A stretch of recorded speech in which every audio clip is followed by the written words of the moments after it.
Welcome back to Highly Respected. I'm your host, Scott Greer. Nightmare Vision has returned from his forest isolation and joins the show today. Nightmare, have you been canceled lately? No, I am uncancelable. Owls cannot be canceled. It's just a part of the way we are, It's just no one can find us. No one goes that deep into the forest, and owls do not read Twitter. Okay, that's a good point. Well, I'm glad to learn that owls are protected class. I've been hearing disturbing reports that you have been exiting the forest to harass beautiful young women out in the city streets. I've been hearing reports that a certain Dasha reported harassment from you. No comment. A lot of people didn't want you back on the show again after what I've been hearing about. But I'm so opposed to cancel culture that we're going to give you a chance. I read what the Harper's letter said and everything. I'm like, I'm going to stand up to the bullying left-wing authoritarians and say, you know what? It's okay for owls to harass women. I don't want to say you're a hero for this, but you're a hero for this. Yeah, I know. It's not every day somebody stands up for free speech, but we'll get on to cancel culture in a moment. First up, a lot of big news happening last night. Unfortunately, Jeff Sessions lost his race to be Alabama's next senator in the Alabama GOP primary, and he lost badly. Former Auburn coach Tommy Tuberville won by over 20 points, besting the first senator to endorse Trump in 2016. This result is due to Trump's incessant attacks on Sessions. What does this result mean for the America First agenda in general, Nightmare? I'm actually not sure. I mean, depending on who you ask, I would see some people say that it kind of hinged around what opinion people had on Sessions recusing himself.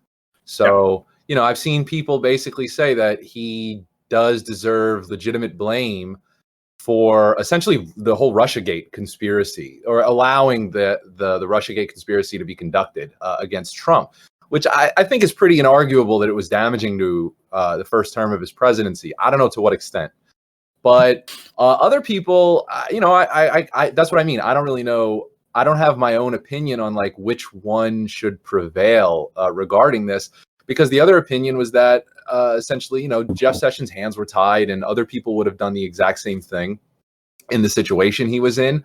But what I do know is this, right? Like, from what I saw in 2016, Jeff Sessions was like, I think he might have been the first mainstream politician to just come out and say like, I support Donald Trump. And he kind of became almost somebody people touted as like a predecessor to the Trump campaign, where like when Trump announced that he was running, he was very proud to have like Jeff Sessions be there, because Sessions let everybody know that like Donald Trump is basically running a presidential campaign based on ideas that I've been feeling are important and that have been neglected, mostly things like immigration. And so, I always respected that, because especially in 2015 and 2016, like that incurred a huge cost, right? Like the Republican Party, the conservative movement, the corporate media, they really didn't like anybody that came out and supported Trump. And Sessions did. So that was basically the last real impression that I had from Jeff Sessions, because when he came into the administration, he was pretty much, he didn't really make waves, and then he left. And that was kind of the last I heard of him. Well, he made waves. He was instrumental in making the Department of Justice take immigration more seriously. He took off a lot. He eliminated a lot of the loosening of criminal policy that happened under the Obama administration. He was definitely tough on crime. He was also the main person resisting Trump and Kushner's push to have criminal justice reform. He did a lot in terms of immigration. He did make the system, he did reform it to make it, expedite deportations, speed up the immigration courts, and etc. It wasn't necessarily the sexy stuff that a lot of people are like Bill Barr is like out there. Bill Barr is very good at communicating a PR strategy of like, I'm taking on the deep state, even though he's really not doing anything too differently from Sessions. It's just that he presents himself better in conservative media than Sessions. But Bill Barr, everybody, as you were saying, everyone attacks Sessions for recusing himself. But Bill Barr has said on the record that Sessions did the right thing, and I would have recused myself as well if I was in that situation. So he defends his recusal, and everyone's like, "Oh, Bill Barr is a real attorney general, unlike that swamp creature Sessions." And it's all because of this recusal. And it's Trump's own stupidity that the recusal that recusal became a bigger problem with the investigation. The special prosecutor investigation was caused by Trump firing James Comey at the worst possible time, and that they were like, there is so much blowback, we'll give them the special prosecutor, and they gave Mueller, and that started the whole thing. And that idea was given to him by Kushner. Kushner's like, oh, Democrats will love that you fired Comey. Comey cost Hillary the election. And then he does it. And then for a brief 30-minute time period, right when that was announced, Democrats were like, ha, this is hilarious.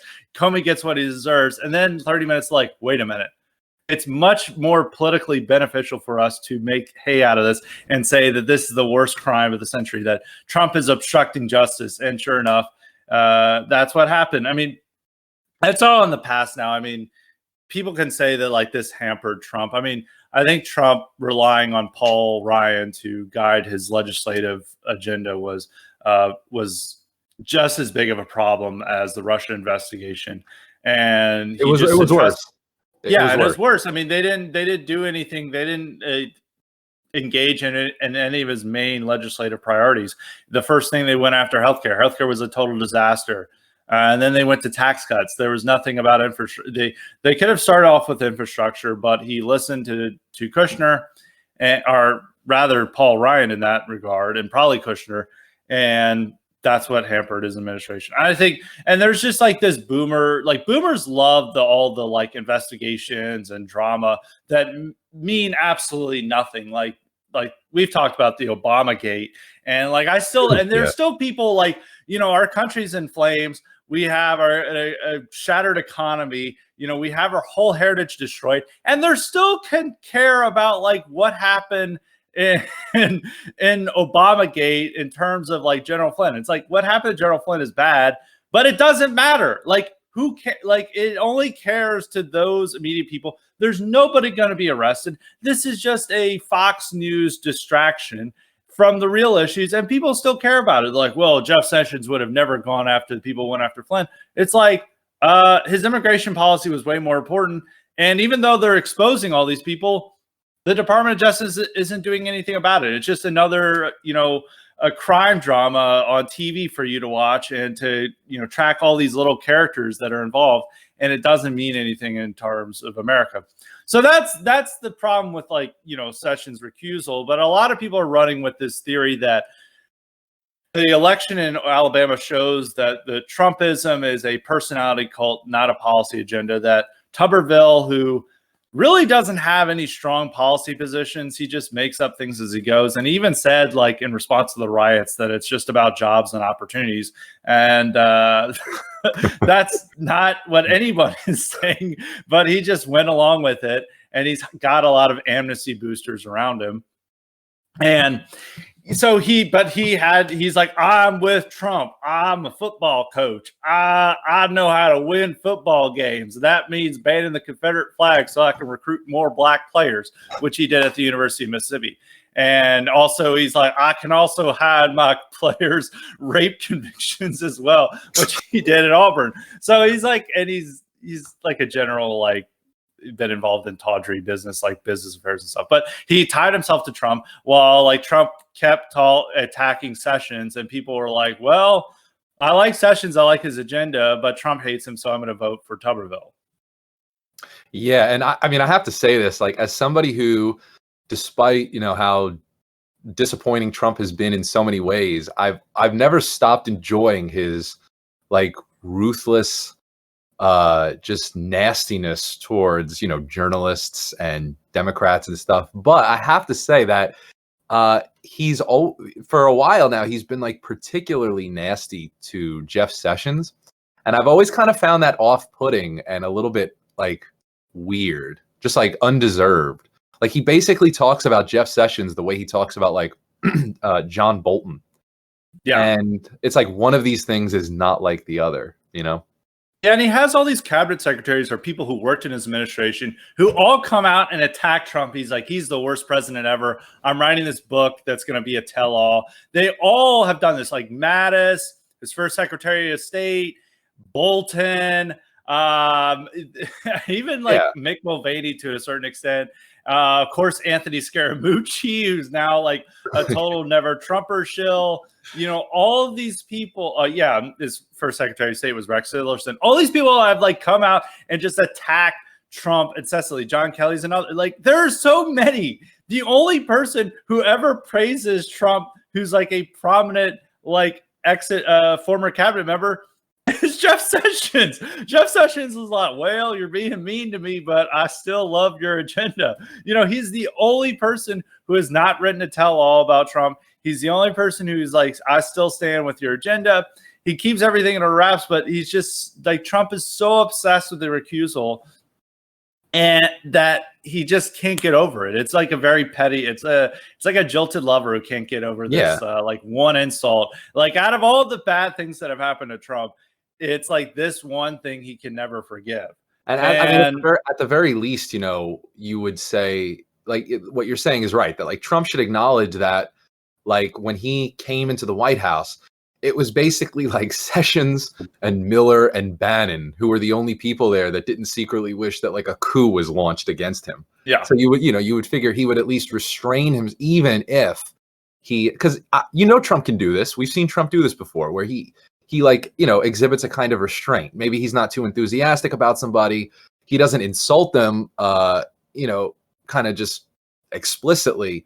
But you can tell he's not too thrilled about somebody, you know, kind of a tepid endorsement or keeping his mouth shut. Like, we all know that he can do that. But with Sessions, again, someone who clearly was one of the only people in his corner when he went into DC, he just receives all this ire. It just seems totally weird.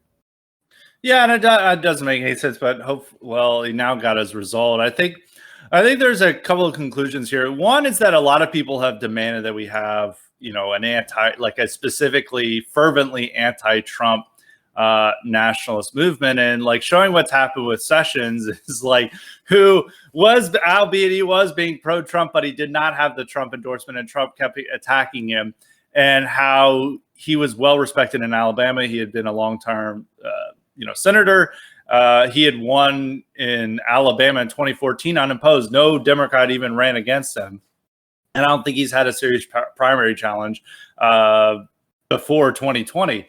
And yet he, like, just because he didn't have the Trump, backing, he couldn't win a race. And there's all these people like, we have to be explicitly anti-Trump. And I was like, there's not, I mean, despite all of Trump's failures, there's not a constituency for that right now. And I don't even think there will be a constituency for the time being.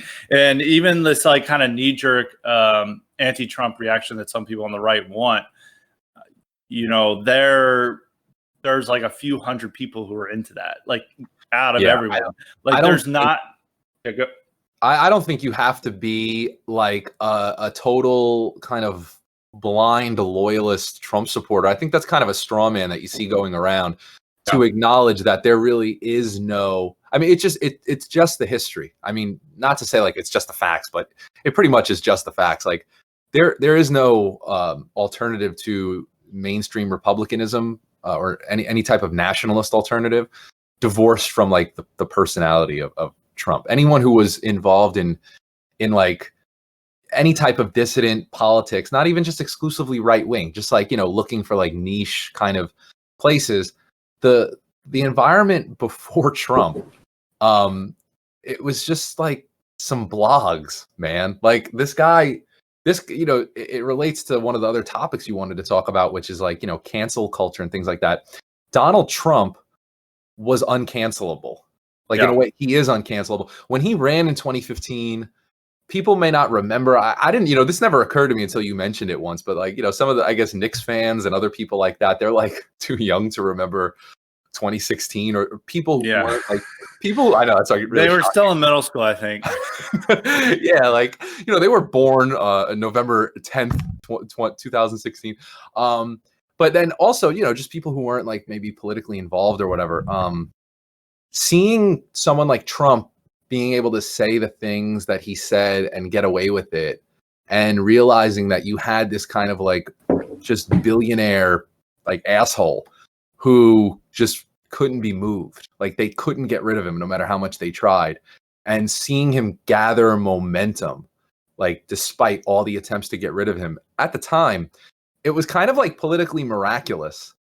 Yeah. And so to believe that, you know, Trump somehow like glommed on to something that was previously enjoying any type of success is like a sheer fantasy. And so, as I'm not saying that it's like a thrilling thing to acknowledge, I don't necessarily believe that, but Trump is the life of whatever happened then, and he can easily just, yeah, like, I mean, theoretically he could take his ball home and just, it would be like taking this off life support, you know, everything would just die without him. Yeah, and all the attention was caused by its connection to Trump. Like Trump was the center of gravity. There was like some forces that were out there that, you know, were percolating online that were, you know, leading to that moment of 2016. There was, of course, as journalists like to point out, Gamergate, which is beyond our scope even talking about Gamergate, but there was like these amorphous forces out there that had, you know, that were tired of political correctness, feminism, and, you know, Black Lives Matter and like what they were learning in school. And it wasn't really formed. There is this like revisionism that like the alt-right represented millions of people prior to Trump, which I know for a fact that like looking at the numbers for our websites, you know, the traffic numbers, that was not true whatsoever. And that they like somehow Trump stole that base away from them. It's just not true. There was more people who were introduced to dissident right ideas and everything through the, you know, they were like, I'm a Trump supporter, and they're seeing people online. It's like, oh, what is this? And like in 2016 and 2017, they got more into these ideas. I don't think there's now this revisionism that that it's actually the reverse, that all these people had these ideas and then they subtly abandoned them to support Trump, which, you know, is not really the case for the mass movement. And I mean, you know, that's kind of almost a separate topic from, you know, with Sessions and what it had, you know, and, you know, just to make a final point with Sessions and Tuberville is that, yes, it is like Trump is a personality cult, but you do have to at least allude to and echo what he ran on in 2016. Like Tommy Tuberville, even though he has these amnesty backers around him and he's nowhere near as good on immigration as Sessions, he has said stuff that is very Trumpian on immigration about how we need to like protect workers and like illegal immigration is bad and that they're changing our culture. And he's even said a lot of things about like Muslims that, you know, a lot of establishment Republicans 5 years ago would have never even thought to say. And there is this that they have to also adopt a kind of Trumpian rhetoric, that they can't just say like, I'm #1 Trump guy. They do have to actually have his, you know, campaign rhetoric. To the extent, you know, there is a serious problem with this, and we're going to see more of these battles carry on. It will be interesting what happens if Trump loses in November and what carries on for the America First agenda. We'll get to that later on in the podcast. Now on to cancel culture. This is a big concern right now for Conservative Inc. and moderate liberals. Last week, a horrific roster of lefty writers and scholars signed a letter for Harper's Magazine denouncing cancel culture. The letter complains about the left's restriction of debate and the ruination of various intellectuals and writers who strayed from progressive orthodoxy. Yet, it claims Trump is the real threat to freedom, and many of the signers, Michelle Goldberg, Jeet Heer, Olivia Nuzzi, David Frum, Barry Weiss, etc., there's a ton of terrible names. All these people engage in cancel culture themselves. It did get some big names, however, such as J.K. Rowling and Gloria Steinem. The letter continues to dominate news, especially with the news that Weiss is leaving the New York Times, which is somehow the biggest news story in the world, that this one writer is had to flee the New York Times over wrongthink, and somehow Barry Weiss has conned another has conned another media firestorm about herself. What is the letter all about, do you think, Nightmare? All right, so this is like a big topic, but the Harper's letter, and generally the way that this whole debate over canceling has proceeded, has been like the most cynical thing that you can possibly imagine, especially because I think that there is something at stake in what's been happening to public expression, political expression in America over the past 10 years. There is something real that's occurring that I think it's inarguable that it's detrimental, but almost none of this is like expressing that in a sincere way or like getting to that at all. Like what we have now, it's all about their friends. It's all about their personal concerns. Like, I think one of the best examples of cancel culture is David Frum, just like a week or two weeks ago, when that boomer at the Villages was like in his golf cart and he was like mocking protesters by saying white power. Like, David Frum is like, oh, look at this guy. I can't wait for his grandkids to see what he did at Christmas. And he's like plastering his face all over the internet. And I'm like, this is far worse cancel culture. Like, you're trying to ruin this regular Joe for the crime of just mocking left-wing protesters. And you could potentially and he's explicitly wanting for his family to hate grandpa in that video. And yet you're worried that like leftists continually remind you that you supported the Iraq war and wrote the Axis of Evil speech. That's the real cancel culture. They actually, in a lot of ways, the people who signed that letter want more censorship of people criticizing them, because it's something that it's challenging their power and authority and their right to write stupid columns and tweets free of criticism. They also see cancel culture and they say that in the letter, as I said previously, is that they say Donald Trump is the real threat to freedom, and they also say that there's also a threats to our ability to speak freely from the right. And I was like, where? Like, you're not living in Poland or Hungary, and even there, like, the left has greater freedom of speech than the dissident right has here in Western Europe and America. Like, there's no threat, but the cancel culture is only they support it against people that they think deserve it. I mean, Jeet here has celebrated several people's doxings and the dispatchment of racists and everything like that. But they don't like it when it comes for them. And it's a very narrow concern. It's an intra-elite dispute. I think one of the best examples of this is the guy who organized the letter is his name is Thomas Chatterton Williams. Yes, that's really his name. And he's a black writer. And he wrote this horrifying tale of when cancel culture comes home. This is in since deleted tweets. He had to say that he expelled a house guest at his remote French chateau last week for the guest bad-mouthing Barry Weiss.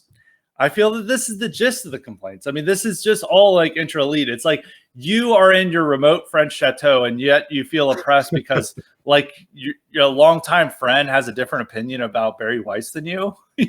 And even the fact that we're talking about Barry Weiss is just like a total mediocrity who is just another recipient of ethnic patronage. Oh yeah, she doesn't even work. Like, she doesn't work. Like, she writes like one article a month. Like, she's like a typical journalist. And like, one of my favorite Barry Weiss stories is when she like took 3 months off for an Australian vacation. And like, she wrote this horrible article about how like Australia has no political division or controversy when there had been like riots, like when she was there and like all these protests.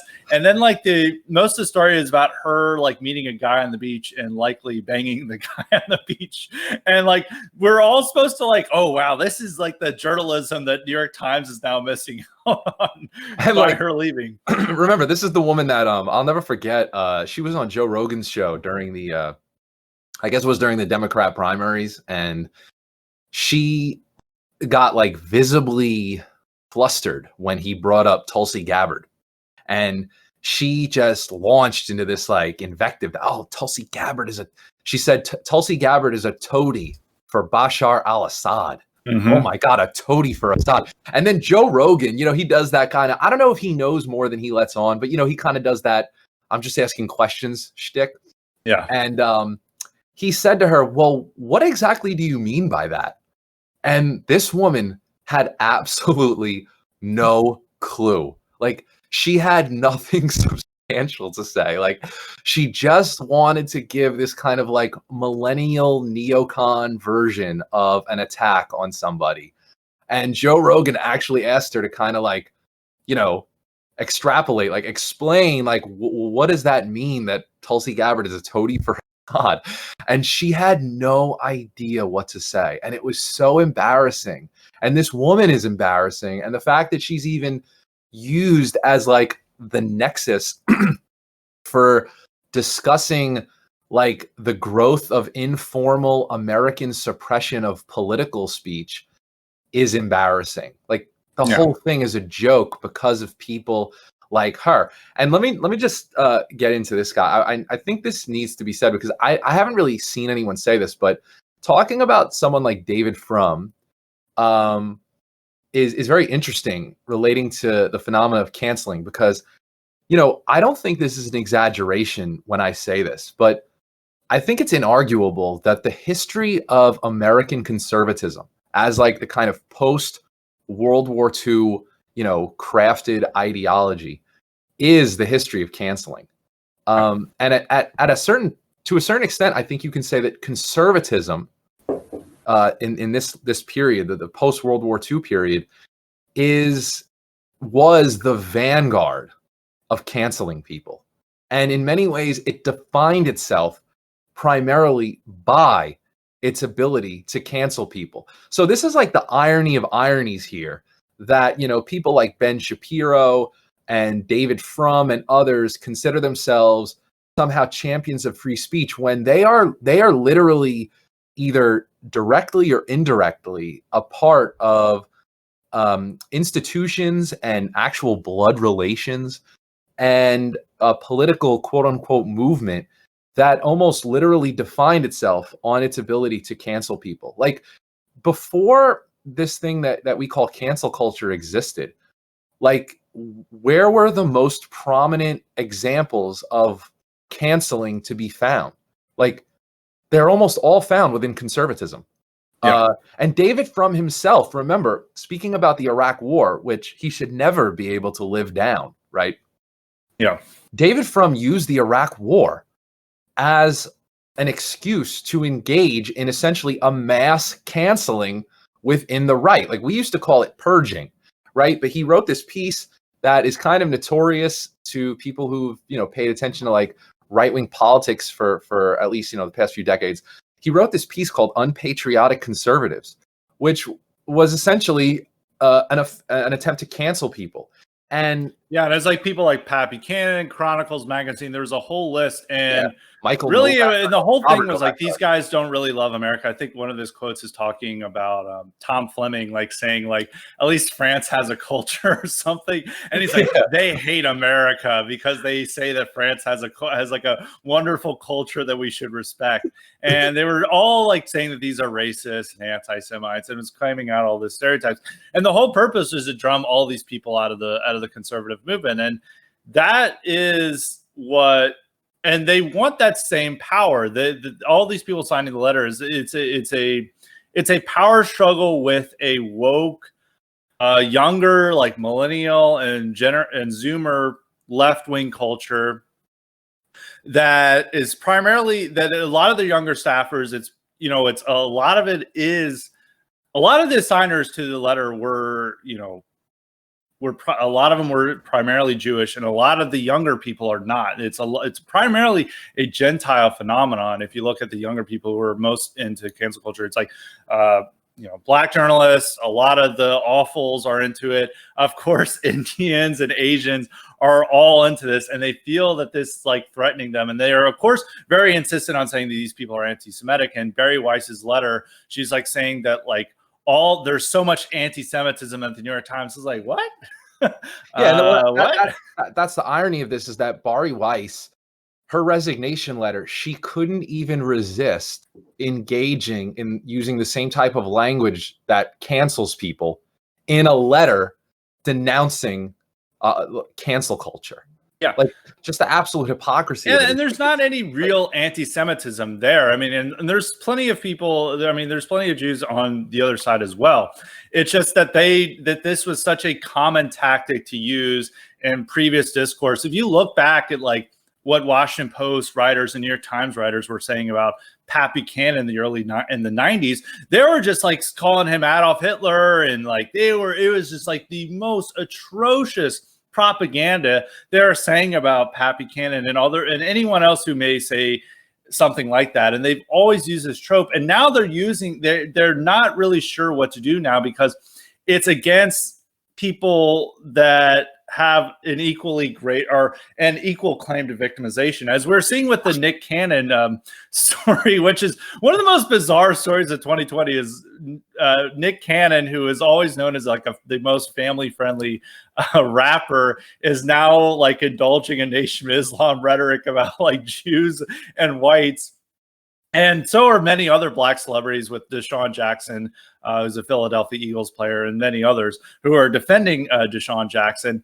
They're really not sure how to handle this, and they know how to handle if like a white person says something that they deem anti-Semitic, but they're like, oh no, these are POC. We need to educate them. They're just uneducated, and their reaction is like very constrained and very awkward, because they're like, oh no, like these people aren't gonna, because like we've claimed that they're victims as well, and we can't really compete. A lot of times they can't compete with them on the victim hierarchy, and that's what they're having a lot of trouble with the woke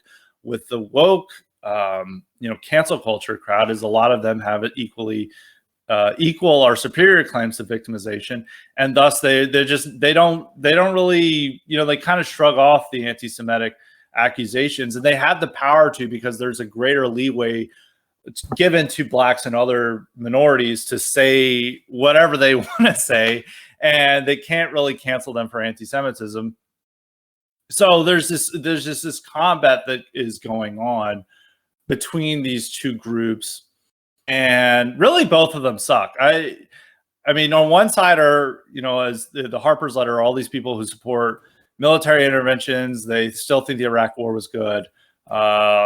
They just want their power and authority, fully enshrined and fully guaranteed. And somebody like Barry Weiss, if she was in media 20 years ago, she would have never had to worry about criticism. And anyone who criticized her would have been drummed out as an anti-Semite how dare you? And she could just rely on family nepotism and ethnic nepotism to ensure her career stays. And even right now, she's exploiting this moment for her own brand.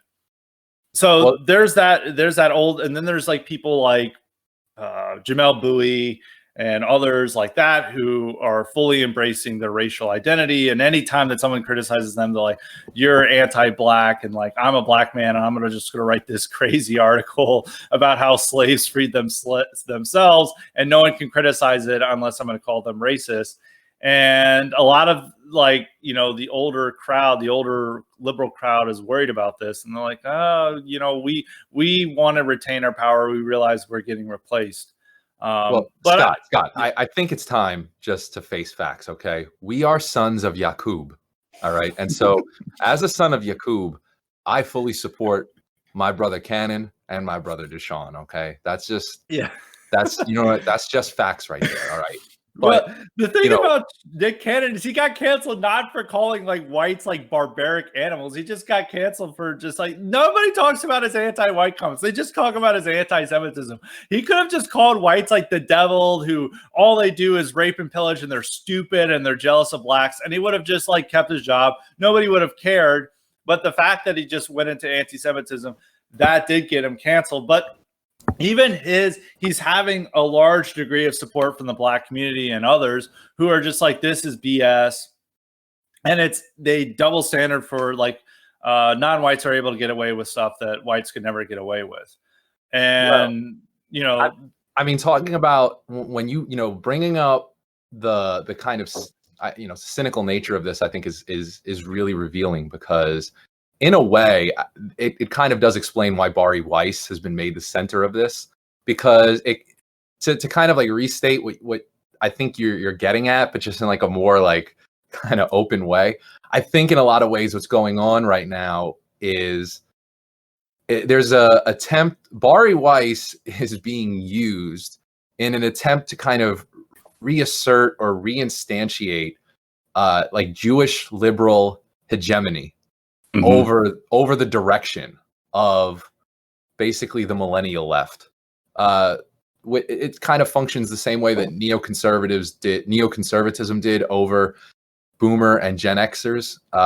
Bari Weiss is kind of seen as this kind of vicarious outlet for, basically recreating the David Frum phenomena, but among people under 40. And the controversy that is nominally about free speech is really about the fact that this is failing spectacularly. Yeah.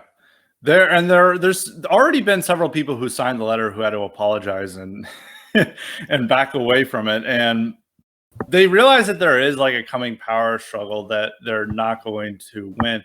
And I think one of the things is that a lot of, especially liberal Jews, like to insist that they're not white, and the not blacks and Hispanics and other non-whites are like, no, you are white. You're no different from this. And I think there's some, I don't know where the origin of the Jewish privilege hashtag was, it was primarily Jews who were, tweeting it and like, attacking it. But they could have come from, the woke left, who was like saying like, you can't escape from being included along with whites.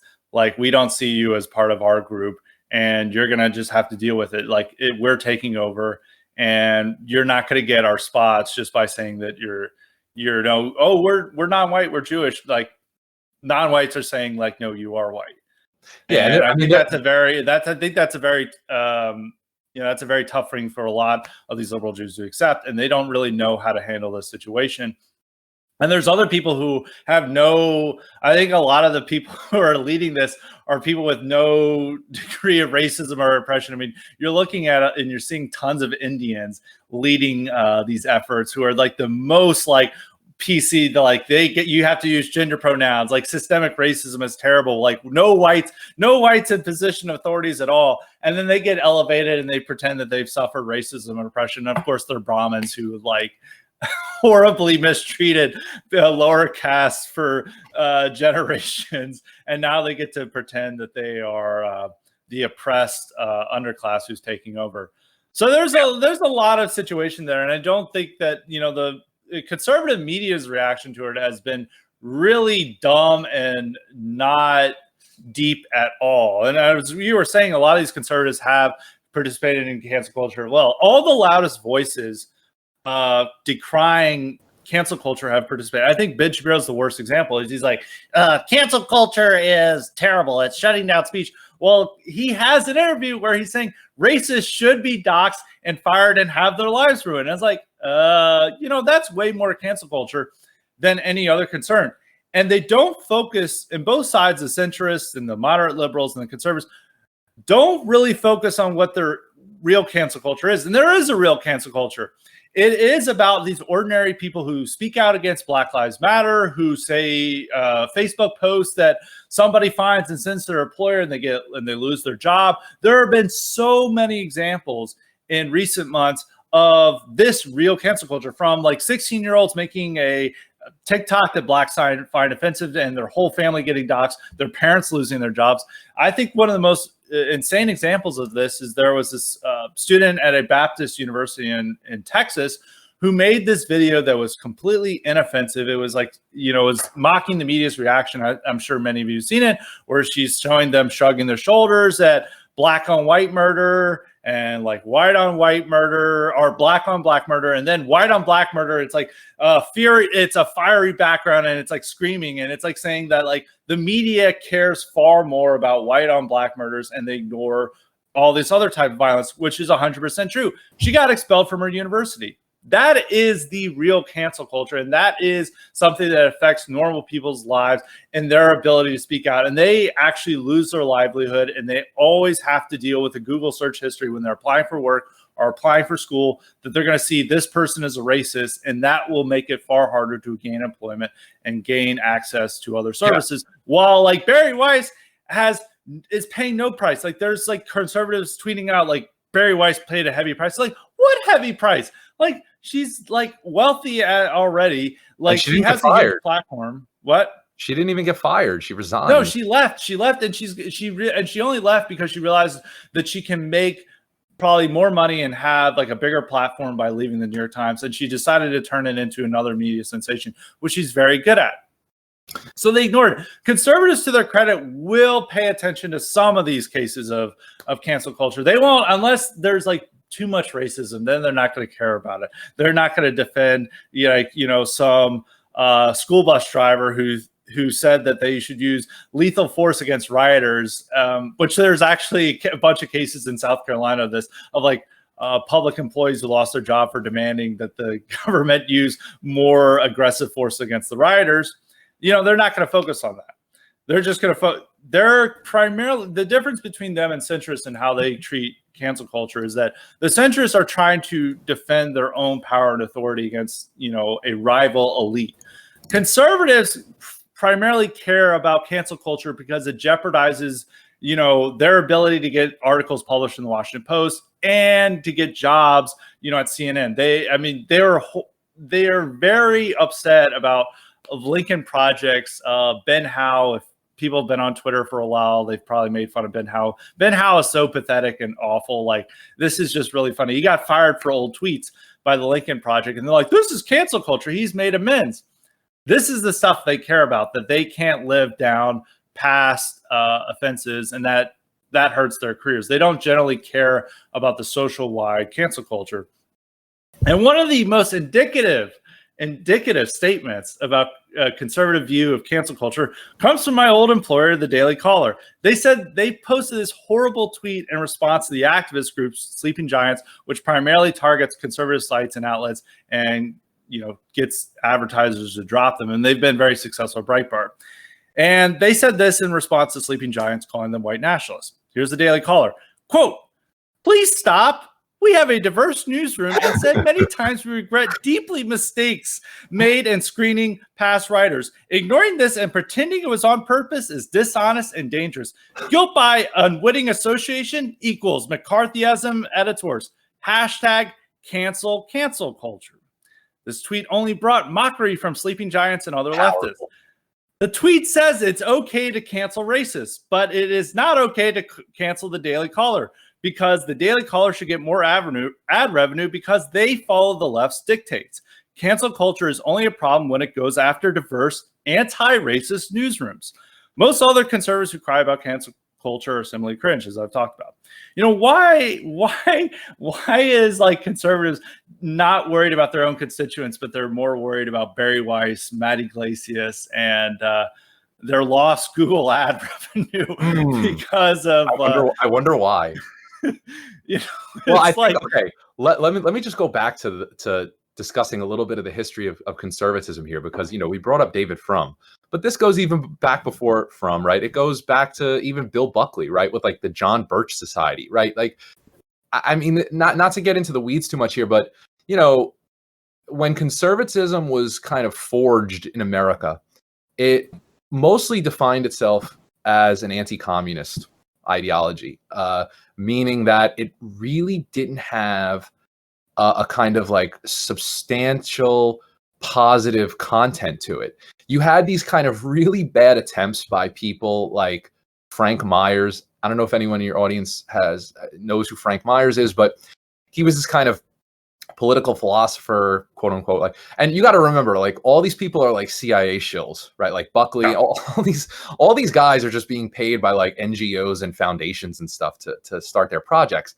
And Frank Myers was known for coming up with this idea of fusionism, which is basically what we've had rhetorically since the end of World War II, and it came to its fruition in the presidency of Ronald Reagan, which was essentially a kind of uneasy alliance between, conservatism that was like traditional and religious and family oriented, and that was, socially aware, like, in terms of morality and public decency and things like that, and libertarianism, which was, low taxes and property rights and a kind of maximal freedom as the greatest good of your, political society. And the point was that, when someone would just say, hey, these things don't really go together. In fact, they conflict in a lot of instances, which they have over the past decades. The idea was, shut up. This is really just about being anti-communist. And it was about, trying to form this big tent, practical coalition against communism. And because it identified itself primarily in this negative way, it didn't have the ability to define itself positively. And so what it did often, what conservatism did regularly, this is not an exception. This is not, like a one-off rarity or something like that. This was the regular course of the right after World War II. They basically just relied on the dominant liberal consensus regarding what was in and out of bounds to discuss. And whenever conservatives were threatened by anybody within their own institutions or organizations, they would just simply borrow the language from their enemies, which is what Bill Buckley did regularly, right? Like I remember he penned this like super like navel-gazing piece on the precise ways in which Joe Sobran is and is not an anti-Semite, or Pat Buchanan was or wasn't an anti-Semite. And again, like I said earlier, back then people called it purging, but really what it was canceling. And there was an entire, the entire paleo-conservative movement and all, paleo-libertarians, like the anarcho-capitalists, all of these guys were canceled. Like that's literally what happened to them. No one used that term back then to describe what it was like for like an academic to suddenly be popularly shunned or forced into retirement or losing his writing gig or something like that. But essentially what it was canceling. And conservatism relied on this as a primary way of gatekeeping.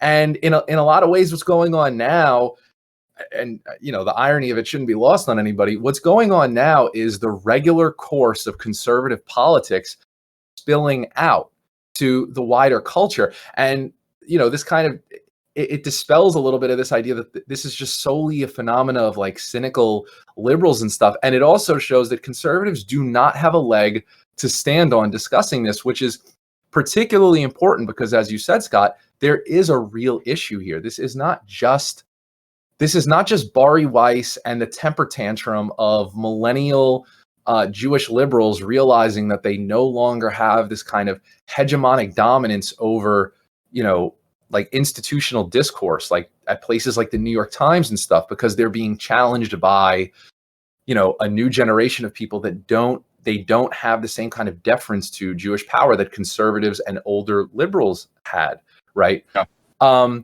What's going on now is, aside from that kind of sideshow, which has been deceptively billed as like the entree or whatever, there is a real threat that's going on. And that gets back to what you said about how both sides are really bad on this, because all of the people, like I noticed there was a huge controversy over, Noam Chomsky signing this letter. A lot of people it caused a little intra-leftist storm, whether this was a good thing or whether there was a bad thing, because there have been lots of points in Noam Chomsky's career where like he stuck up for like neo-Nazis and stuff because, he was one of those like self-styled heroic liberals that was like, I may not agree with what you say, but I will defend to the death your right. Yeah, the immortal words that always come out of this, but then they always do this with people who are it's okay to defend. It'll only do for leftists and minorities and stuff like that. It'll be like conservatives like decide that like Kevin Hart and Dave Chappelle and James Gunn and all these like Hollywood celebrities deserve more defense than like average Joes who lose everything. But the other side, an anti-Black Lives Matter statement, and the other side is really just as bad, if not worse, because what they're doing, and which is beyond reason, they're just pretending that there is no cancel culture. They literally say there is no cancel culture. So that what they're but there should be. They're always like, we should have cancel culture. Exactly. And then they always like be like, name one example of cancel culture. And they're like, Taylor Swift was supposedly canceled. I was like, when was Taylor? Like, they'll always like name like random celebrities who like, I guess they got canceled like over TikTok or something for like a song, and they'll be like, well, they got canceled, but they're still selling out concerts.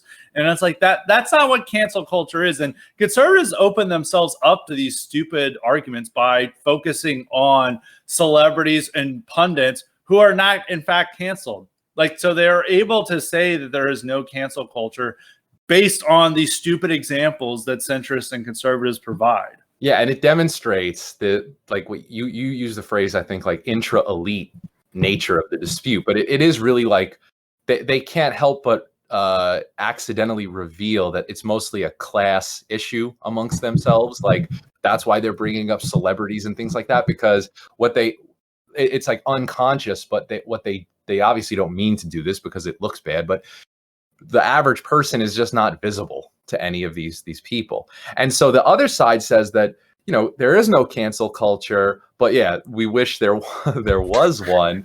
And so you're left with having to deal with these ridiculous talking points like, oh, well, what this person experienced wasn't suppression, it was just consequences, as if this is all just like a natural disaster, as if, like, you know, you stood out underneath the clouds and it started raining on you, and oh, you're just suffering the consequences of your actions.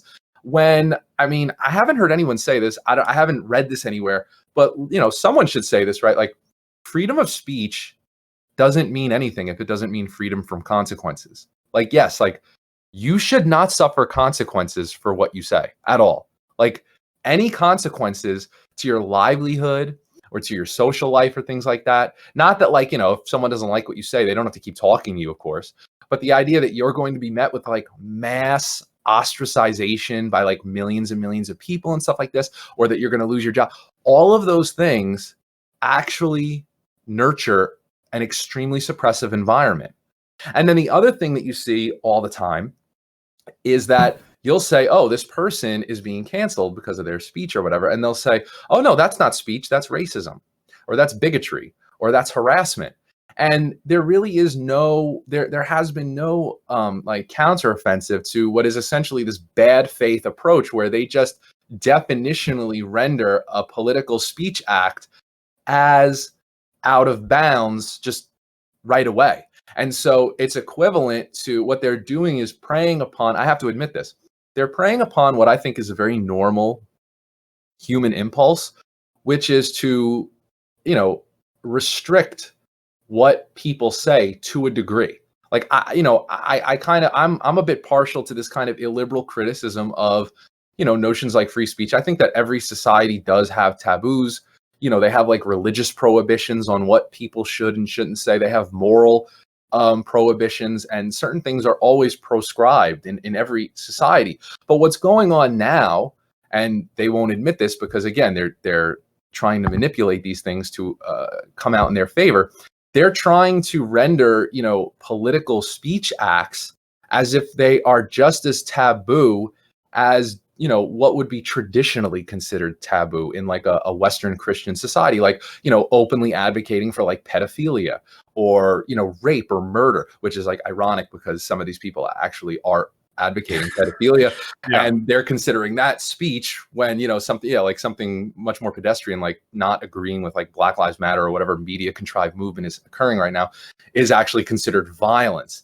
And so what you have is like two sides that are acting incredibly in bad faith. And what they're doing, what the intra-elite aspect of this, why it's so damaging, is that, the average person is being left out of what should be like a very serious discussion, because what you have now is this unprecedented suppressive atmosphere where, you know, what you say online is now subject to, you know, this like digital mob, journalists, you know, other nefarious activists and actors, where, you know, essentially in the past, you know, like objections to your speech would be local, you know, or like a local newspaper or something like that. But now what we have are these like totally out of whack social relationships that are scaled up to such a degree that, you know, like a random incident in like Central Park, you know, arrives at everybody's front door. 300 million becomes international use. And Yeah. it's like we care deeply about what like a TGI Friday server said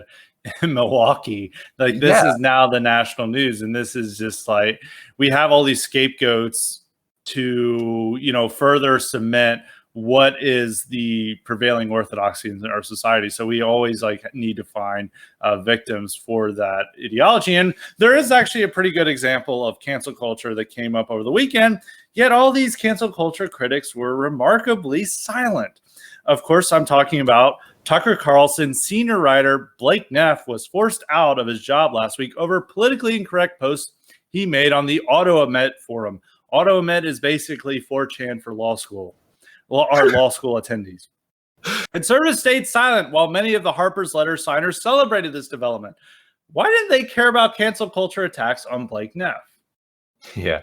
Like there's no, it couldn't have been orchestrated in a more, you know, serendipitous fashion where literally like a day or two after this letter is published, there's a guy who has like the full force of the informal system, right, of speech suppression in America come down on his head, where you have journalists, you know, you have verified Twitter accounts calling this guy out. They clearly want his head. They don't want just his job. It's much worse than that. They have like this kind of racialized blood libel where, you know, him typing on an internet forum is basically equivalent to him being a collaborator with Nazis in the 1930s, right? In other words, they won't ever say it, but it's a wink nod where they're essentially calling for something like violence against people like Mr. Neff or whatever.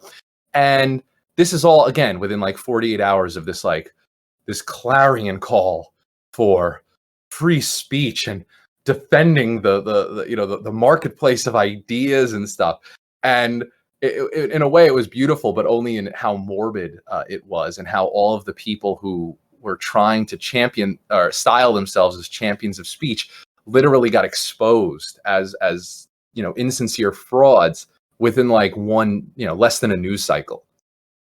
Yeah, I mean, I will say the one thing that I was surprised by is that conservatives just stayed silent, which in a lot of cases they will like celebrate the left or exposing. I remember in my situation that there were so many of these horrible conservative pundits who were going up and like thanking Rosie Gray for exposing me. They're like, "Thank you, this is invaluable work." And it's like, well, I thought you were opposed to cancel culture and going after people's like private emails and everything like that. Like, why are you celebrating this? And they've done this several times where they'll celebrate, you know, somebody being exposed among the rates and like, this is the worst thing I've ever seen. And there's all this mock offense over what Blake said. I was like, anyone who has been in a video game, you know, chat room like in the 2000s has heard far worse than what Blake had said on AutoEmet.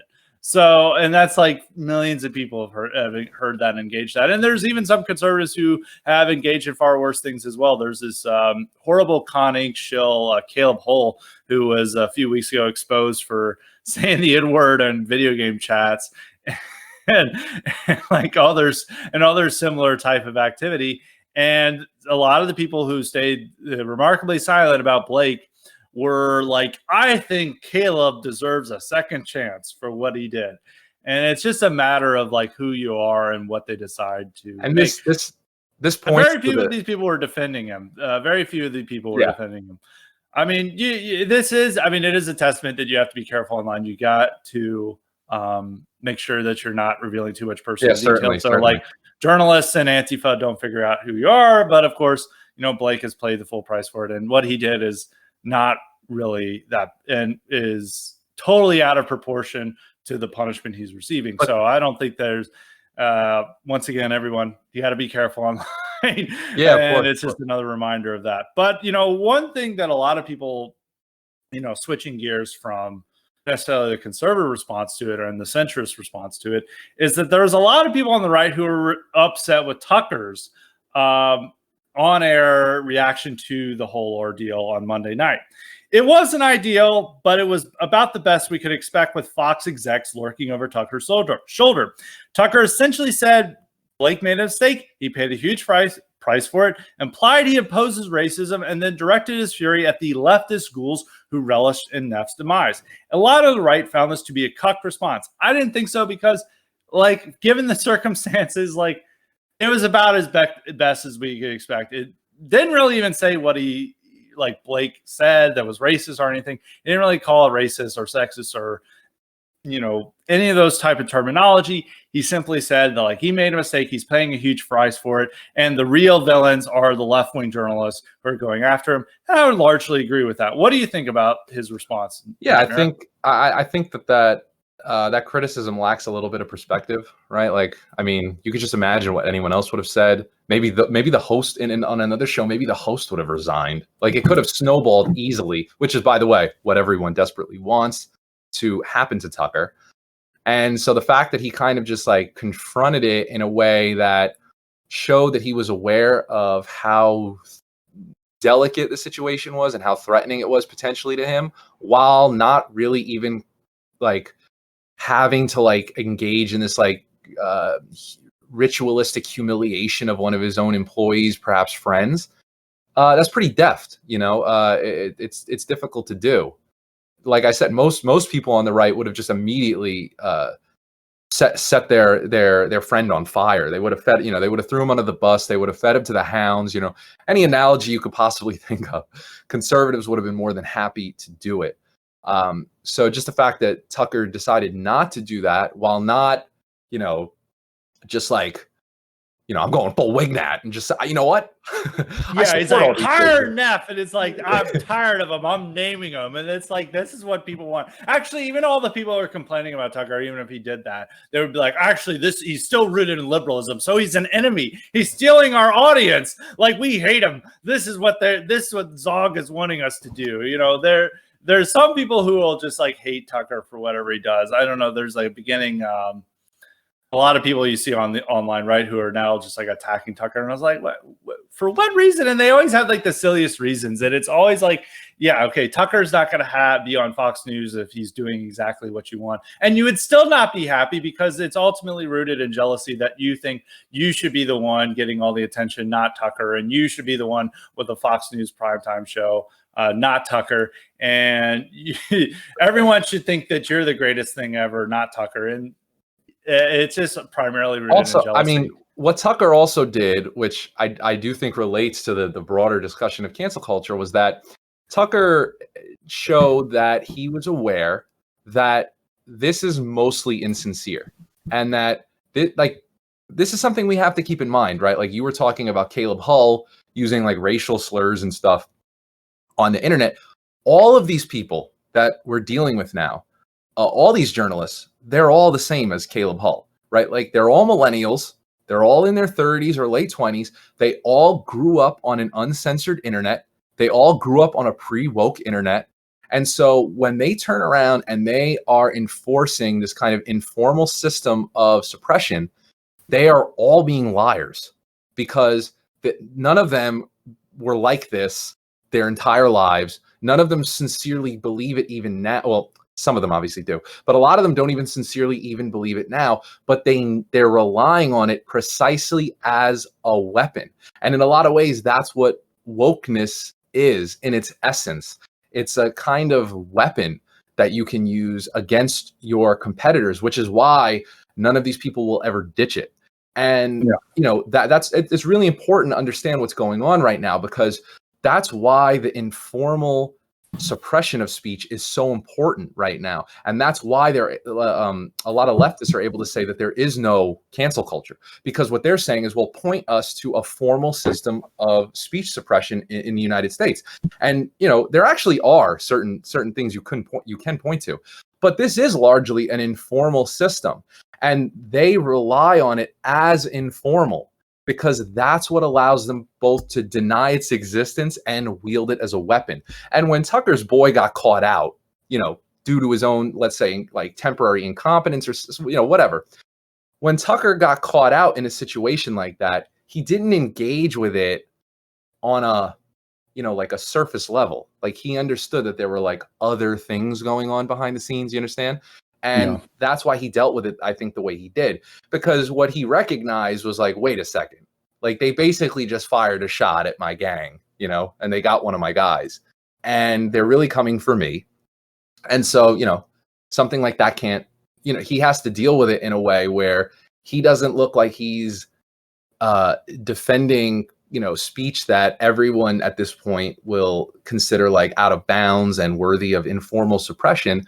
But at the same time, yeah, the fact that he didn't issue this like full-throated condemnation of his own, you know, one of his own employees, I think is like certainly better than what you would expect from almost anybody else around today. Yeah, and the Daily Caller has called me evil and a liar and like a scumbag and a lunatic, like multiple statements. So he never did condemn Blake. He just said he made a mistake. I mean, in a lot of ways, and he's paying a price for it, and that's it. And he didn't disavow him in regard, and he almost made him out to be a victim, and he is. And you know, I want to get a lot of people have, you know, a little bit on a sidetrack is that a lot of people have a lot of black pills about the Trump era and that everything's gotten worse. And since Trump got elected and nothing turned out the way we thought it would be, which is a lot of cases true. I want to give one white pill that the fact that Tucker Carlson is the most popular cable news host in history right now. And what he says is essentially promoting a national populist agenda. It is getting people talking about ideas that they wouldn't have even considered 4 or 5 years ago. It's made immigration restrictionism popular. He stood against criminal justice reform. He's standing up for non-interventionism when other Fox News hosts are beating the drums for war. There is a very good thing going on Tucker's show, and defending the show is we have like the show is almost in some ways more important than Trump's presidency because it is pushing people in a national populist direction.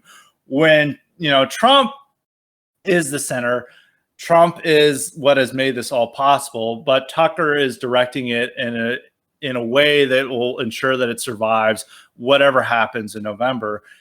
And I don't think you would have had so many people interested in nationalist ideas and in, you know, moving away from conservative ink if we didn't have Tucker on air. You would have had, and also he's directed Trump in a positive manner in several respects. He convinced him to take coronavirus seriously. He's convinced him to be more non-interventionist. He's convinced him to take immigration seriously. It's likely that he convinced them they should do the immigration moratorium.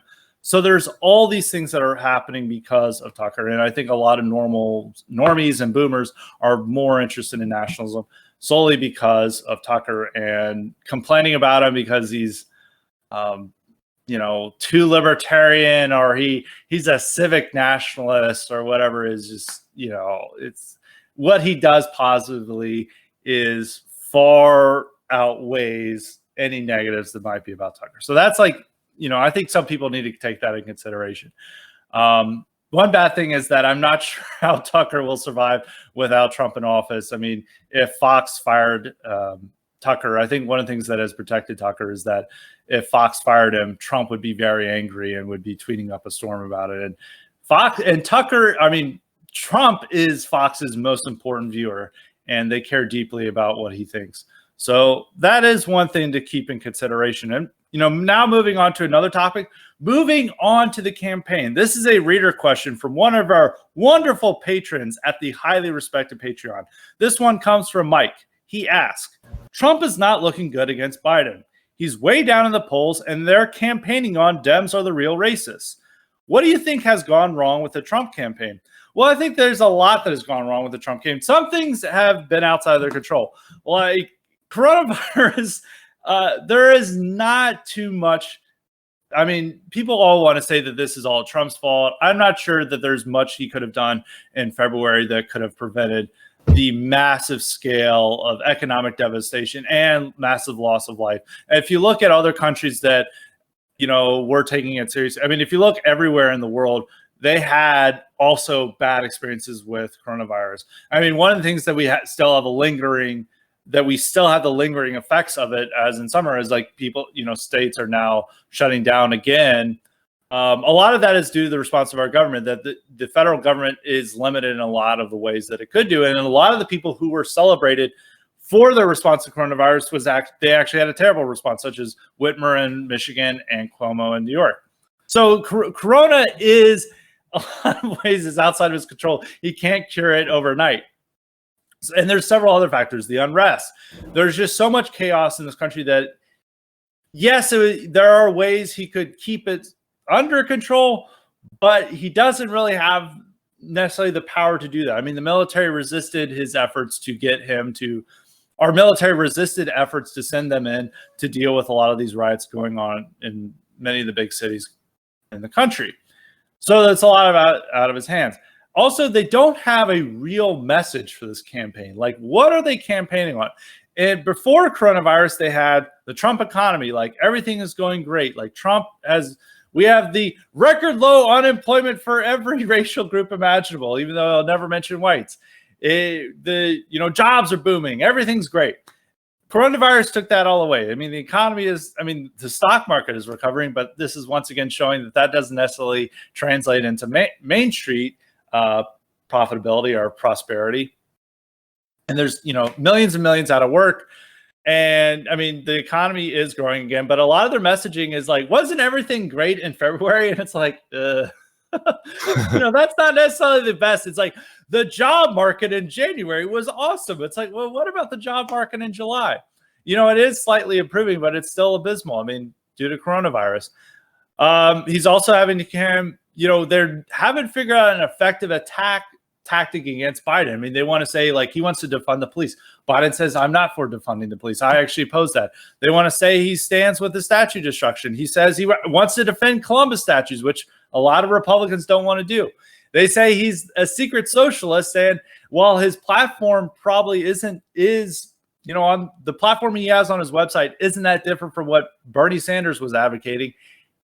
When he's out in person, he has no idea what's on his website. And he's like, yeah, I don't believe in socialism. I oppose it.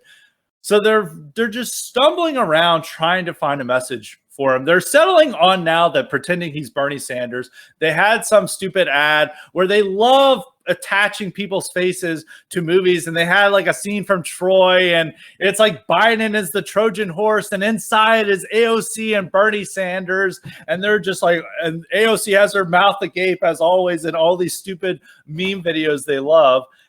So they're just pretending he's Bernie Sanders. They're also attacking him for being a Redskins fan in the 70s. I'm sure that'll really convince a lot of voters. They once again are doing more. Biden is the real racist. There was an ad I tweeted about today where they're showing that like Biden opposed busing and supported tough on crime policies. Thus, he's a real racist. He also said the N-word in a hearing where she was quoting somebody else. So they're attacking him on these regards. It hasn't been working. They're just adrift. They don't really have a solid message for this campaign. And Biden has right now has a better message because Biden is, I will return normalcy. Remember 2014 when we were in office, me and Obama, wasn't that not too bad? Don't you want that again? Don't you see all this chaos happening around? Wouldn't it be better just to rewind back to 2014? And for a lot of people, that is very appealing, especially with what we're seeing in this country right now. And in 2016, Trump had a much more clear message. He's like, the establishment is corrupt. Hillary is a part of that establishment. She's crooked Hillary. I promise change. I'm going to drain the swamp. I'm going to put America first. I'm going to make America great again. His two slogans like making America great again. Well, you're the president. Why haven't you been doing that? Keep America great. I don't think many people see America's great right now. So there's a lot that could change. I don't want to be one of these people who just like says like it's Biden's race. There are factors, that I'm sure Nightmare knows about a few of them, and we'll bring him in this discussion, is that there are factors that could rapidly change, and Trump could still win, but right now it's not looking good for Trump. And I think it's due to one, forces outside of his control, and two, a lack of a clear and appealing campaign message from his team. Scott, carpe donktum and its consequences have been a disaster for the human race. He got banned from Twitter. This is why Trump is losing. Thank God. Like, he could have had a movie, they could have been doing Driving Miss Daisy, they could have had like that. It's like the movie scenes they choose are just so ridiculous. Like, it would be great if we had like a parody account that like had these horrible movies, like these like really like inappropriate, like awful movies like Cannibal Holocaust, and they were like attaching like heads to it. And it's like the scene where they've impaled like a native girl, and like it's like somehow like AOC is like impaling the girl and stuff. And it's like, this is what the Democrats want to do to America. Our Sallow, it's like it's like the rape scenes, and they're like this. It's like Nancy Pelosi and Chuck Schumer and Bernie and Biden are like terrorizing normal Americans. They love these scenes, and it's not. I don't know who this is appealing to, with like another Avengers scene where it's like Trump leading the meme team against the socialists. Or it's like a Bollywood edit. Like the Bollywood edits. Yeah, those are even like more nonsensical because the Bollywood movies are already ridiculous. And they just like have like Biden is like a great warrior who just like with a spear takes out like 100 Democrats in one swoop. And they're just like, yeah, this is awesome. It's just for like his core audience that's already hyper energetic. And I don't know why. I mean, these like things were like sort of interesting in like 2011, where it's like, oh, it's new tech. Oh, wow, they superimposed a face on a famous movie. Wow, how did they do this? And now in like 2020, it's like, oh man, it's like everybody can do this. So I don't know. It's there's just like the.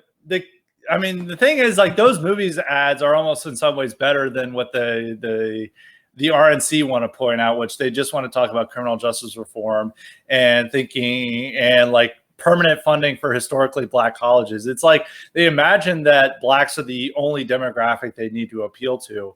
And there's some people, I mean, yes, this is true that it is not necessarily just appealing to Blacks. It's also appealing to white suburbanites who feel that Trump is a racist. And they're just like saying like, no, he's not a racist. He's done so much for the Black community. Well, I would say that like part of what's depressing about this is that the RNC and the conservative movement, they are always wanting to force these issues into like these preconceived partisan boxes. And right now, I mean, essentially since Trump got elected, it's been like this, right? But right now, especially with the virus and then the riots, it's unprecedented times. And I think that there are opportunities afforded during those times that have kind of been squandered, right? Like, you know, like the last time we were talking with each other, or maybe two times before that, we were talking about how bad it looked that, you know, Congress was arguing just strenuously over whether to cut these extremely meager checks to the average citizen, while we all know that they've been injecting like billions or trillions of dollars into like, you know, these other massive corporations and things like this. And it's you know, when the Republicans want to, and you know they want to do this, just like the conservatives want to do this, they want to make all these races about, oh, it's socialism versus capitalism. Part of the problem with that is that it's ridiculous. It's like, it's not even wrong. It's so bad. But what it does is it forces people into that kind of binary thinking that you should kind of be transcending at this point. Like the desire to make this about socialism versus capitalism, it's almost an assault on what's going on. Like it's an attempt to like ideologically capture the moment where the events on the ground don't correspond to that at all. There is nothing, like you were saying earlier, there is nothing about Joe Biden's candidacy or campaign that should suggest like a looming socialist menace. Like it's just the most boomer, tone deaf nonsense possible. And to the extent that Trump participates in it, that's what makes his campaign or his prospects for November look so bad, in my opinion. Like, again, I don't know how it's going to turn out, but what I'm saying, what makes it look bad is Trump's willingness to kind of go along with this very typical Republican playbook where things right now are none of that. I mean, they never arguably did correspond to this type of this partisan ideologizing, but especially now they don't. Like right now, Trump could make huge inroads by advocating that people just be given money for the duration of the virus. Like my point is not, obviously everyone wants money. I want infinite money. If you have infinite money, please send it to me. Just DM me on Twitter. But The point is that it's just an unprecedented moment and Trump is an unprecedented candidate. And so in a way, it's kind of an opportunity. Or, I mean, I guess it's an argument against me that I can't really think necessarily right now of exactly what he should be doing that's unprecedented. Like, closing the schools permanently. that would be great. Like right now, conservatives are arguing about how desperate everyone needs to just get back into the classroom. Yeah. But then, next week they're going to be arguing about how, actually colleges are all liberal indoctrination centers and you shouldn't be sending your kids to college. No one's going to point out that contradiction. How about, actually pick a side and say, maybe it's good that maybe we should start questioning certain fundamental assumptions about the education system now that it's being so drastically impacted by the coronavirus. Just as an example, Trump could be the leader of that, right? Because, he had all the political capital. And again, the times are very, a lot of issues seem to be up in the air, how they're going to turn out with the virus and with the protests and stuff like that. We actually don't know whether November is going to feel like, it's going to make all these events feel like they're just in the distant past. You know how news works. Everything, a week is a year, is a decade or whatever. Or if these things are still going to be like profoundly relevant. Like we don't know. And so the attempt to kind of play all of this according to very kind of standard right, left, conservative, liberal, Republican, Democrat politics, it just seems like such a weak position because it doesn't seem to correspond to anything that's going on right now.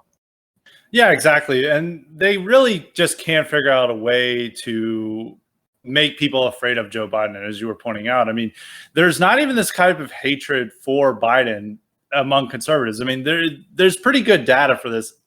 In 2016, there was like dozens and dozens of books about how Hillary was going to lead to the end of America. There's only 2 books that are coming out about how bad Biden is. And even their tone is like much more muted than what was about Hillary. He doesn't inspire the type of hate and revulsion that Obama and Hillary and even John Kerry and Al Gore and the Clintons. He just is like, people don't get that upset about Biden. The one good thing about Trump is that he doesn't inspire much enthusiasm either. Like the enthusiasm for Biden is far dramatically lower than it was for Hillary. And even Hillary had an enthusiasm problem compared to Obama. Now that problem is doubled. And that may help Trump in the fall. There's so many factors that the polling we're seeing now may not translate in the fall, that there's such a low voter turnout. And the only people going to the polls are the ones who don't care about coronavirus, which are primarily Trump voters and Republicans, that, polling is showing, Biden with a 5-point advantage. And then once again, it turns out that Trump sneaks out a victory and the polls were off. And the polls weren't that off. The polls were not that off in 2016, is that they were off. Like right now, compared in 2016, Hillary was roughly, about equal to Biden's advantage. She was about 9 or 8 points ahead in polling averages. So it's not too different, but it's a very different election. The feeling is very different. Trump can't get his base riled up, with rallies because of coronavirus. And like anytime he wants to have a rally, they're just going to say that the media is just going to tell old people that they will die if they go. So there's all these factors that are, that's a great tactic. I mean, it is a great tactic, and it's working. It worked in Tulsa. It prevented all these old people from going. And the Trump rally that was supposed to kickstart his campaign didn't work at all. I mean, he really has to coronavirus has to cease being, many people seeing that as a serious problem. The economy has to get rolling again, and he has to be having his rallies. Once he's having his rallies, I think there will be more energy and enthusiasm for Trump. And, as long as he has there's a significant enthusiasm gap between Biden and Trump, and people in Biden's camp are just not excited to vote for Biden, and they already think that Trump is a goner, there is a chance that this, could work. But I think people anytime that you say it's not looking good for Trump, they're like, the polls were wrong in 2016. Yeah, but it's a different race this time. Yeah, it's very different. It's very different. But really quick, Scott, thanks for reminding me, talking about only 2 books being out about Joe Biden from the kind of conservative book mill. I'd like to take this opportunity to announce there will be a third. I will be releasing Based, the collection of every single racist, sexist, homophobic, and anti-Semitic. Dude, that is based. That is awesome. This is like Simon why you Schuster. should vote right in with Biden. Be on the lookout. Simon and Schuster, election time. All right, we'll hopefully get that to also maybe Regnery or some of the other conservative book publishers might be into this. This is a hot topic. This is definitely a hot book. I would definitely read that. And anytime, I mean, yeah, Trump campaign would love that book so they can continue to say these things in their campaign material and no one care at all. It's like the Ralph Northam thing. I mean, they keep complaining about how he was in blackface and just everyone just like shrugged it off, and they're still complaining. It's like, why didn't he resign? Why do we have to have these double standards? And they're just like, sorry, our Democrats can wear blackface and can say the N-word in congressional hearings. Sorry, GOP cucks. Actually, speaking of Ralph Northam is one of the blurbs on the back of Based that is recommending that people buy the book. I got him and I got Diamond and Silk. Dude, that's all you need, man. That is all you need. But It's moving on to our final topic, we're going to China. China, which actually could have been, when the coronavirus was the number one concern and we didn't have all these riots, it did look like Trump was going to able to run on this issue effectively, but people have stopped caring about China and they're still trying to resuscitate it and use it against Biden because Biden, of course, is very weak on China. And he's said all these great things, and of course he has business interests tied in with China, but they're not being able to run with it. But conservatives are making China concerns incredibly silly. The latest example of this is with the NBA in the free Hong Kong jerseys. While every corporation backs Black Lives Matter and supports heritage destruction, conservatives are busy demanding the NBA allow them to buy free Hong Kong customizable jerseys. The NBA allows one to make customizable jerseys that say kill cops and burn Jews and other such naughty phrases, but it does not allow the all-important free Hong Kong customizable jersey. How pathetic is this complaint? Like, imagine like all the things going on in this country, and there's like conservatives who are really upset that the NBA is not allowing them to buy Hong Kong jerseys. And the reason why the NBA is not allowing them to buy this, because this impacts the Chinese market. If they actually allowed people to buy these jerseys, China would complain and would hurt their bottom line. Conservatives are not going to hurt their bottom line. Like all these conservative journalists who are complaining about this are going to be tweeting incessantly about the NBA playoffs when they start appearing in a few weeks, I think, because they're doing a shortened, they're doing a playoff tournament of some sort where they're all like in a bubble in Orlando and not leaving so they can not get coronavirus. I'm not sure if it'll work out, but it looks like it may work out. But all these conservatives are once again going to go back to watching the NBA and talking about their favorite players, as all the players have like Black Lives Matter jerseys on and talking about how evil and white supremacist America is. All these conservatives are going to just nod their head and be like, well, it's terrible that they're not allowing my free Hong Kong jersey. It's just like the concerns about China. Like China there are many bad things about China, and you just want to focus on how you can't buy a free Hong Kong jersey due to Chinese influence. The reason why there's no CIA op that they won't support, conservatives won't support. Yeah, that's true. And it's like, first off, like, okay, well, it's sort of bad what's happening to Hong Kong, but it's like inevitable to happen. And like, I frankly don't care when like I can't speak freely in my own country. Like we don't have freedom of speech in the West, and you're complaining about how they don't have freedom of speech in Hong Kong. Like they're able to have more anger and outrage and demand more action for what's happening in Hong Kong or Xinjiang than in the United States. Like, okay, whatever's happening to the Uyghurs and Hong Kongers is bad, whatever. There's several bad things happening in the world. I'm concerned about what's happening in America. And they all use these reasons. The way of like China, the conflict is like how they're not respecting liberal democracy enough, when it's like a civilizational struggle between, West and East. And yet it's now just another cringe Cold War that most people don't even want to show up to. I mean, half this country doesn't care about China. As you've seen with all these corporations, such as the NBA and big tech, they side with China. They don't care about conservative concerns about it. They don't care what the military-industrial complex says about them. They're going to do business with China, and they're going to listen to what China says. Well, yeah, and also, I mean, part of the issue that came to the fore a few years ago between like globalism versus nationalism and whatever, what people were trying to get at was that the elites now in the West, they don't represent their countries anymore. So to see this as like an international dispute between like America and China, there's a relevancy to that. I won't dispute that, but it's not something that eliminates the intra-American fight that takes precedence over that, like between everybody in the country and the elites. I think lots of people recognize that right now the biggest threat to the average American is his own ruler. This isn't an endorsement of China, but it's also not it's also like a kind of admission that there really isn't another country that represents a bigger threat to the American than his own country at this point. And so the American empire. I mean, like the people who are most bloodthirsty for conflict for China or other countries are, cringe. They're like flying like a gay pride parade flag outside this embassy and like having a Black Lives Matter march. And there's not as much outrage. Conservatives should be more outraged about how the NBA players are able to flaunt whatever political beliefs they want and basically say you're evil white supremacists and you should be supporting reparations, and blacks are murdered left and right in this terrible country. There's just like, oh, well, that's just normal athlete talk. And they're just so concerned about how they're not saying more about free Hong Kong. It's like they should be worried about free America.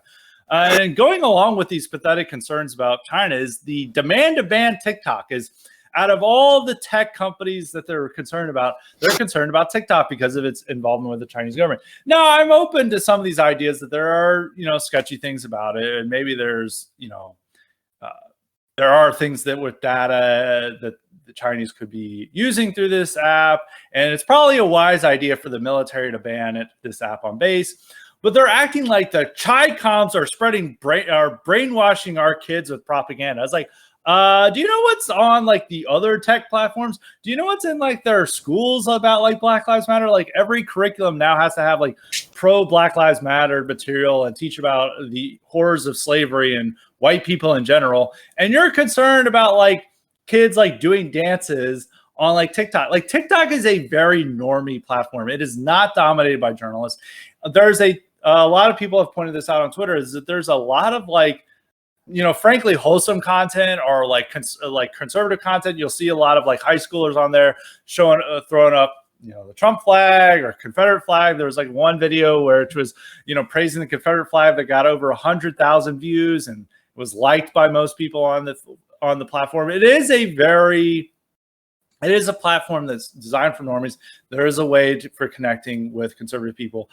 I am, open to some considerations about the national security concerns dealing with it and what China may be doing with all that data. But every other tech platform would gladly hand over their data to Chinese government if they demanded it. Do you think Twitter and Facebook and Google are going to resist China's dictates? No, they'll gladly hand over whatever data they have. So they're like imagining that the Chi Coms are brainwashing kids with TikTok, when in reality, it's our own government that's doing that. It's our own culture. It's our own celebrities that are doing that. And our own journalists. It's our own media. It's not the Chi Coms. And it's just a distraction. I don't know. But on the other hand, it would get a lot of women off the internet, which I think is a net good. Well, they already have Instagram. Like, I feel like Instagram is probably is just as bad, if not worse, than TikTok. I'm picturing Scott like, 2040, 2050, Chinese agents sending female candidates for office their own nudes that they posted on social media back in the 20s. Like, we have you dressed as an anime character, dressing to dancing to a Drake song, and this is it. Like, I don't know what TikTok, the type of videos, they're collecting blackmail on kids. It's so is Snapchat, so is Instagram, so are all these others. That's just that our own big tech companies are just as bad, and they would gladly hand over all their information to the Chi Coms as TikTok. So I'm open to banning it. Yeah, there's a lot of degeneracy on TikTok. I would say probably in some ways less than Snapchat and and Instagram. I'm not necessarily the expert, just from what I'm seeing. I'm, of course, not on TikTok. I feel like I'm too old. I'm a millennial. You know, I am not a Zoomer. I feel like anyone who's over the age of 25 should not be on TikTok. That's just my own rules. But you know, out of all the platforms and all the things in our country that are hurting us, I feel like TikTok, you know, it's misplaced anger, and the anger that we have and the demands to ban it and or reform or do something about it should be directed at big tech in general. Yeah, I understand. I understand that. I also share your sentiment about not being on TikTok past a certain age. Yeah. Well, you're like 1,000 years old because you're like an owl that's been living in the New England forest for many years. So, I mean, I don't know. I don't even think you're allowed on any platform. I mean, you're too old for everything. Age is just a number. Age is just a number. The eternal owl will rise. We'll just have to wait for it. But, you know, I think we're out of time today. Nightmare, it's always great to talk to you. You can, of course, follow him on Twitter at God Close My Eyes. That's twitter.com. Also, a lot of his works have been published by the American Sun, and you can just go Nightmare Vision, American Sun, I guess. You can find his author tab, and I think you have a few 2 pieces, there. Yeah, 2 pieces, so you can read them, and I'm sure he's going to write more. So anyway, Nightmare, any final words? No, thanks for having me. It was great to be here. Okay, based, and until next time, stay respected.